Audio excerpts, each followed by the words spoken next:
大家好，欢迎来到文昭谈股论金。今天是加东时间2026年3月9号。今天发生了伊朗开战以来的最大一场危机，原油价格经历了第一波战争溢价。西德州原油期货价格3月9号一开盘就飙涨了 22%， 突破了每桶110美元的关口。当天的最高价格是摸到了一桶119美元。布伦特原油期货价格也大体摸到了这个水平，但是到了下午5点40分西德州原油期货价格的当日涨幅呢是收窄了，降到了 8.5%， 价格大约是 99.2 美元一桶。上一次国际油价摸到这个水平是在2022年的2到3月间，也是战争溢价带来的。那一次是俄乌战争爆发的前夜和早期阶段引来的油价恐慌性上涨。那一轮涨势当中最高是3月份涨到了130美元一桶。受到这个高油价的冲击，东亚的股市首先受到了暴击，因为东亚对波斯湾原油的依赖程度最高。韩国综合股价指数3月9号开盘即暴跌，盘中一度跌了 8% 这么多，触发了当天的熔断，全天跌了大约 6%。日经指数这一天是跌了 5.2%。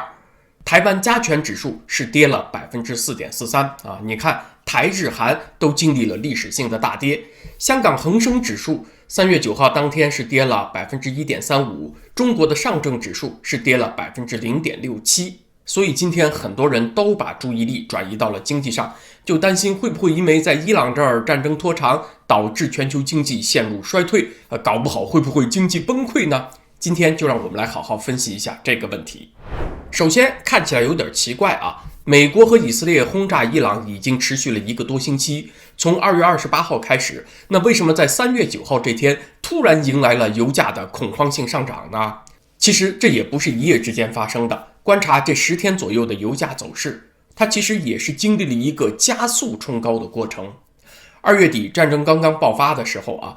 布伦特原油期货价格是徘徊在65至70美元一桶这个区间，开打以后大约每天的涨幅呢是 2% 到 3%， 但是在3月6号，也就是上个星期五是一个转捩点，这一天之内油价就跳涨了 8.5%， 然后在3月9号，也就是北美这边的周日午夜盘又一下子暴涨这一天最高是涨了 30%然后当天后面的时间又逐步回落。简单的说，在这9天之内，油价的累计涨幅达到了 60%。如果只从这个涨幅的数字来看，那的确是史无前例的。咱们对标一下历史1973年第一次中东石油危机，油价涨了多少呢？是涨了接近3倍。你听起来很吓人，但是呢，那是在好几个月之内累计实现的涨幅，而且是在低基数的情况下涨上来的，是从大约3美元一桶涨到了接近12美元一桶。而这一次情况不一样，是在高基数的基础上，一桶70美元这个价格的高位9天之内冲了 60%， 所以涨速和涨幅都是超过1973年那一回的。再说2022年俄乌战争这一波，一度油价是摸到了130美元一桶，但是呢，它也是在开战以后几周之内实现的涨幅。那一波的单周涨幅仍然不超过2%，仍然远远低于这一次。因为不知道这个伊朗战争还要打多久，所以这就更加让人们对未来油价的走势更加担心了。这一担心就会转化为一系列焦虑就产生了一系列脑补。比如有人想，会不会油价上涨在美国这边推高通胀，从而就拉缓了美联储降息的步伐，让美国陷入经济衰退呢？有人又进一步想，会不会美国经济衰退会拖着全球经济更加恶化，就重复1970年代那个高通胀再加上经济增长停滞这2种现象共同出现的情况呢？这种情况史称滞胀，是停滞的滞，通胀的胀不是智商有毛病那个滞胀。又有人进一步想，川普一直把低油价当成自己的政绩，那你看这下被打脸了，那会不会导致11月份的国会中期选举共和党大败亏输，输掉了国会，川普更加焦头烂额了呢？有人想得更远一些，会不会川普一焦头烂额，中共就趁机攻打台湾呢？我们在分析这些焦虑之前，先看一下油价这个玩意儿是怎么涨上来的。原油这种大宗能源类商品，90%以上都是期货交易，是远期交割，所以都受到风险预期的强烈左右。前面不是提到了战争溢价这个概念吗？它的基本逻辑就是战争爆发，让人们担心原油供应会中断，然后再抢购，最后就导致价格飙涨。从3月6号上个星期五开始出现的这波价格大涨，那是由于几方面的问题叠加在了一起，有伊朗的国内政治问题，有波斯湾沿岸国家的问题，还有那个索要之地霍尔木兹海峡的问题。波斯湾沿岸国家的问题是，他们纷纷表示由于受到战火的波及，有原油减产的打算。可是不是刚刚说了伊朗的导弹威胁和无人机威胁已经被清理的差不多了吗？连伊朗总统自己都出来道歉说没事不会再攻击邻国了。可是波斯湾沿岸国家为什么还说受到了战火的波及呢？那是由于现在的问题在于油轮进出波斯湾的班次少了，产油国油田开采出来的原油就运不出去，只好先泵到自己的储油罐里去。如果油罐都快装满了，而航运还没有恢复，那他们没有办法，就只能减产。所以问题主要不是这些产油国的油田被炸坏了，虽然确实这些国家有一些油田受到了伊朗的攻击，有一些损失，但不是主要问题。主要问题是出在航运被干扰上。截止到目前，伊拉克、科威特和卡塔尔都有大幅度的减产，这就提高了市场对于未来能源短缺的担心。再有一个担心是来自于伊朗国内。3月8号，伊朗的专家会议突然宣布，选举死去的哈梅内伊的儿子穆杰塔巴·哈梅内伊接替最高领袖。这一下就引来了很多人的焦虑。大伙儿一看，哎呦，这轰炸了1个多星期，伊朗高层还没死光呢，似乎他的高层权力还在保持运作。于是大伙儿就纷纷焦虑，这个战争会长期化了。而且这个小哈梅内伊比他爹更加反美，更加极端，于是大家就纷纷抢购原油囤货。甚至还有传闻说，有几艘正在海上航行的油轮在抵达目的地之前就被别的买家给加价截胡了这就更推高了人们抢购的恐慌。最后是这个咽喉之地、索要之地霍尔木兹海峡的状况，全球有大约 20% 的原油和 20% 的液化天然气要通过这条狭窄的通道给运输出来。有些分析师谈到了一种最悲观的预测，说霍尔木兹海峡如果被长期封锁，那会导致油价涨到150到200美元一桶当然这只是部分人的看法，而且是最悲观的分析。但是主流媒体现在得这个理由了，就一起上阵发难，说你看这个小哈梅内伊还活着，而且人家都接任最高领袖了，这就是川普战争失败的证据。大家看《纽约时报》和 BBC 上都是这个腔调都是完了川普深陷战争泥潭了，这事儿收不了场了，都是这个腔调，从而呢引导出经济就要崩溃了。所以这些因素同时出现，就推出了一波恐慌行情。3月9号下午，川普说伊朗的海军已经没了，战争接近结束了，油价哗一下又垮下来了，跌到了84美元一桶，创下了一天内的最大波动。不仅我们做媒体的跟不上川普的嘴，市场也跟不上了。但是只要伊朗没有投降，油价在高位的压力应该说还在。那这些悲观猜测能不能成真呢？我不知道大家是想先听坏消息还是先听好消息我是习惯先讲坏消息，咱们对最坏的情况都有了准备，心里都垫了底了，那么接下来事情怎么发展都不会让你觉得更加恐慌了嘛。在某些情况下呢，有可能这个油价还会真的上涨没准还真的最高能摸到200美元一桶。那什么样的情况下会发生恐慌进一步扩大呢？首先是美国真的麻痹大意了，有重大军事资产的损失，比如真的被伊朗给偷袭了一把，破坏了1-2艘军舰。这种可能性呢，现在还不能完全排除。又比如美国和以色列对伊朗发动了特种部队突袭作战，投入了有限的地面战争力量，但是呢策划不周，有超出预期的伤亡。那么在这样的情况下，就会让人感觉到这个伊朗还是有韧性的看起来还是能打的，有还手之力的，这样是会让战争预期更加拖长，油价就要继续涨。另外一种坏消息的模式是，虽然伊朗够不着美军，够不着以色列，但是对在波斯湾在红海航行的油轮还能持续骚扰一段时间。或许是通过无人机的方式，或许是通过胡塞武装这种拖协军的监射火箭的方式总之呢，能够再制造一些麻烦。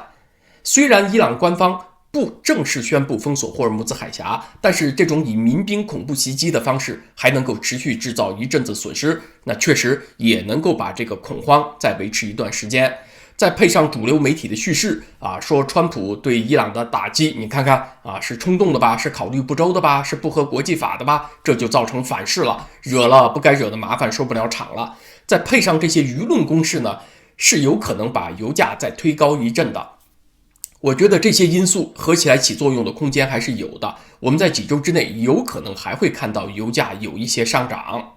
不过呢，这也是我们在所有历史大事当中都会看到的，不会是大炮一响就一切顺利啊，就捷报频传，你一路高兴到底到顺利收官。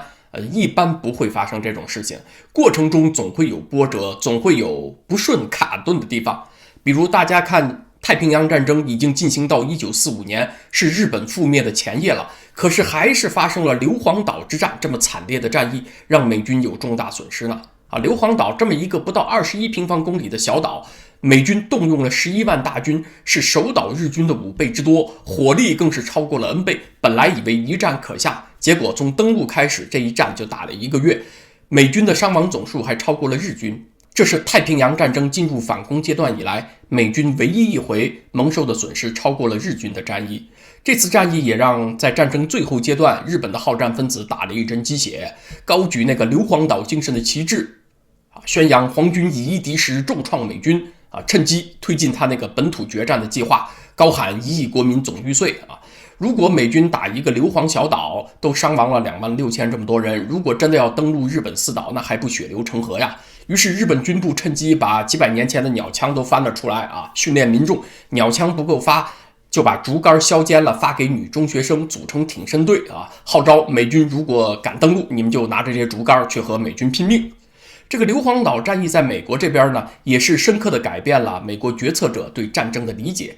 经过这一战啊，他们真的就相信日本会战至最后一个人了。这个守岛的21000日军当中，极少有投降的，最后被俘的也就只有1000来人，而且也不是主动投降，通常是这个弹尽粮绝、饿得虚脱以后被美军俘虏的。而且日军也调整了战术，他们也不再发起万岁冲锋啊，端着刺刀大喊奔哉，就奔着这个机枪火力冲过来，也不再采取这种自杀性的冲锋方式，也不干这么傻的事儿了，而是利用复杂的坑道，让美军先通过战线，然后冷不丁的从某个洞口冒出来打美军2枪。如果没办法撤退的话，那这个日军就身上绑几个手榴弹，去和美军同归于尽。日军就不再搞那种集团性的自杀冲锋，让美军得着机会消灭他们了。这种更加狡猾的战术，当然也大大增加了美军的损失。所以这就是战争的真相。敌人可能一开始被打懵，但是他不会一直发傻，他总会想方设法的保全自己的实力，增加你的损失。所以这种情况就让美国的决策层意识到，哪怕美军拥有完全的海空优势，拥有压倒性的火力，比敌人强几十倍，但是呢，一场战斗仍然有可能要持续几个星期到几个月，而且付出巨大的牺牲。这就促使了美国决策层第一次考虑使用终极武器，也就是原子弹，尽快的结束战争。不过真正让美国决策者下定决心的，还是接下来的冲绳战役 Okinawa。这个冲绳战役呢，是登陆日本本土的预演，因为冲绳列岛面积就比那个硫磺小岛大很多了啊，硫磺岛只有20平方公里，而冲绳列岛呢，总共有1200平方公里左右。美军在这场战役当中投入了54万人，也更加接近对日本本土用兵的兵力，结果是伤亡了5万多人，其中阵亡的是12000人。所以这个损失呢，就更加让美国领导人确认，真要登陆日本的话，像冲绳这样的战役可能要打几十场，损失太大了，所以就必须动用一切可以动用的手段，尽快结束战争。这个硫磺岛战役和冲绳战役啊，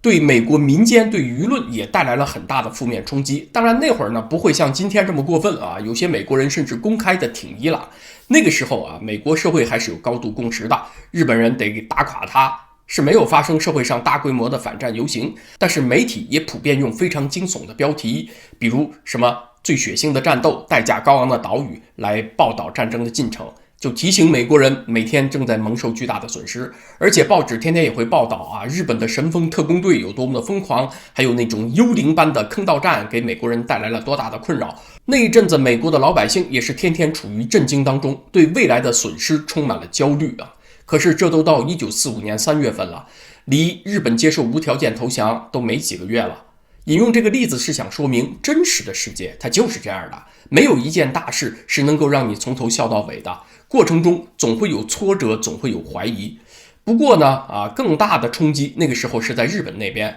啊，动不动就什么守军总玉碎，就全体玉碎，而且都是在以为天皇陛下尽忠的口号下进行那种自杀性冲锋的。天皇就成了总背锅侠啊，昭和天皇的精神压力就越来越大，最后导致了他和日本军部之间的共识破裂了啊，双方走上了不同的道路，最后天皇是接受了无条件投降。好，上面说了一些坏的预测，油价呢也许真的还会涨一段时间，要持续几周，这种可能性至少不少于20%至30%。那接下来再说说乐观的方面，伊朗发射导弹和无人机打击邻国原油基础设施的能力正在接近于归零，所以现在重点是这个霍尔木兹海峡的交通。霍尔木兹海峡的交通当中呢，这个保险费又是一个关键因素。基本上呢，就是说你把保险费能够降下来的话，那么油价就能够迅速回落。在目前海上航运的保险体系当中啊，如果某一个海域被划为交战区，那么船只每一次进出都需要购买单独的战争保险，那么保费就会比平时高出10到50倍。如果战争风险进一步升级，比如海峡有布雷啊，频繁有油轮被扣押，那就不再是保险公司涨不涨保费的问题了，而是压根儿就拒绝承保。没有保单，这个油轮就没有办法进入港口，石油公司也不敢租船，这样航运量就会迅速减少。这就是波斯湾正在发生的事情。那么很多航运公司就会选择避开波斯湾，走别的航线。但是伊朗虽然喊封锁霍尔木兹海峡这个口号喊了几十年，也真的曾经这么试过，但是一直没有真正成功过，是为什么呢？最直接的来讲，还是他没有这个能力。在美军的护航之下很容易就打破海峡的封锁。霍尔木兹海峡最窄的地方30多公里，有2条可以通行的航道，每一条宽大约3公里。那么在军舰的护航下，油轮是可以安全通过的。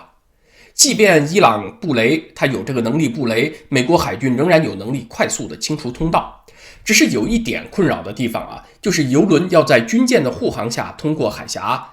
那么美国海军就有可能忙不过来，那这些油轮就得排队，所以呢，可能还需要盟国的协助，像英国、法国还有海湾周边国家，可能都需要加入护航，得出点力。而这个油价暴涨呢，确实也关系到他们的切身利益，他们也确实有动机参与护航。过去啊，英法还有海湾周边国家，他们出力2-3成是有的。另外，如果油价继续冲高，美国还可以考虑投入原油战略储备，增加供给来平抑油价，用这种方式 buy some time， 争取一些时间，在波斯湾由军舰护航恢复运量，逐渐把这个保费给降下来。另外，海湾周边国家呢，也可以改变这个原油的出口方向，由波斯湾出口改成红海出口，可以调整一部分出货量，以及呢，美国这边还可以增加本土的油气产量。这些手段也都是能够起作用的啊，能够缓解市场对风险的预期。另外一个因素在伊朗内部，伊朗喊了几十年都没有能够封锁霍尔木兹海峡，还有一个很重要的原因呢，是在于这对于伊朗自己也是经济自杀，它的石油也需要通过这条通道运输出去，长期封锁海峡，那就会导致伊朗的财政崩溃，它财政崩溃当然就没有能力长期封锁海峡了嘛，就是这么一种因果关系。当下还有一个很重要的变量来自于伊朗政权内部，穆杰塔巴·哈梅内伊接替最高领袖，他的合法性有很大的问题。目前可以确定，他的支持力量主要就是伊斯兰革命卫队，但是这在几个方面打破了伊朗神权政体自己定下的规矩，给自己造成了合法性危机，造成了自相矛盾。1979年，霍梅尼打出伊斯兰革命旗帜的时候喊出的就是要终结巴列维王朝父死子继的这种君主制，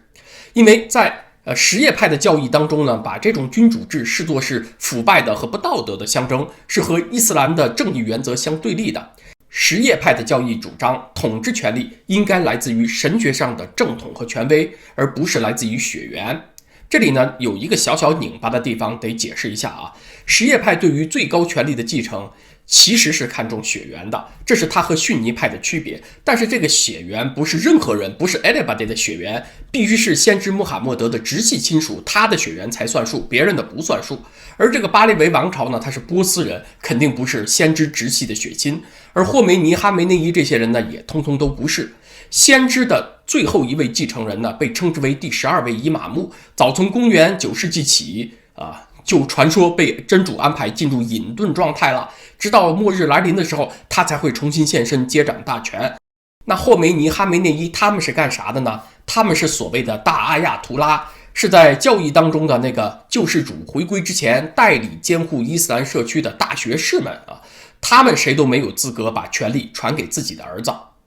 霍梅尼定下了规矩，未来的最高领袖必须是伊斯兰法学家，必须由88名长老，这是88名法学家们组成的专家会议推举产生。可是这个穆杰塔巴·哈梅内伊，他目前只是一个中级教士，并没有获得大学士，就是那个阿亚图拉的头衔。他勉强算法学家，但比他有资格的人很多。所以他的继承，严格的说是对1979年伊斯兰革命精神的背叛，是在伊斯兰共和国的躯壳之内又培养出了一个君主制的灵魂。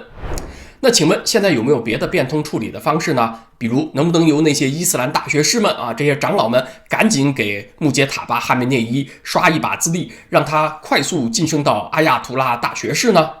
目前这正是穆杰塔巴的支持者们正在干的事情，但是不管怎么说，他都是先上车后补票仍然有德国不正的问题，你仍然是逃票嘛，这都会在高层当中引发对立，所以这次权力交替到底有多大的争议，还需要一段时间来观察。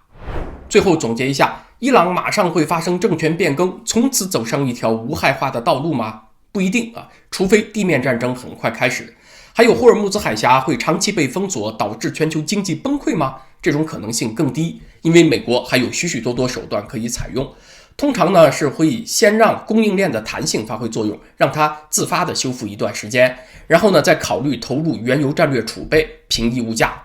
历史的经验表明1980年代两伊战争期间，那个受到保护的油轮呢，能够达到数量的50%至60%。那个时候的海上预警能力还没有今天这么强，但是已经能够保护大部分油轮安全通过海峡了。在2019年发生的霍尔木兹危机当中，在有护航的情况下，海峡的运量能够恢复到70%到80%。如果现在美国全力护航，是有希望恢复到这个水平以上的。那这就需要美军至少有1个以上的航母战斗群，常规化的在临近海域巡逻，需要有5至10艘驱逐舰来执行护航任务，还有英国、法国海湾周边的国家也要派一些护卫舰和巡逻艇参与任务。不过哪怕运量恢复到正常时期的80%至90%，毕竟有战争风险存在嘛，所以保险费还是会高于平均水平的。所以在护航的同时呢，还需要给航运公司提供一些金融上的帮助。因此大家看到这个油价在高位运行可能还会持续一段时间。总之，我们正处在一个急剧变化的时代，也许大家还会看到一些意想不到的突发状况发生。那么好，今天这个话题咱们就先分享到这儿，谢谢大家在文昭谈古论今这个频道，下次再见，是星期三。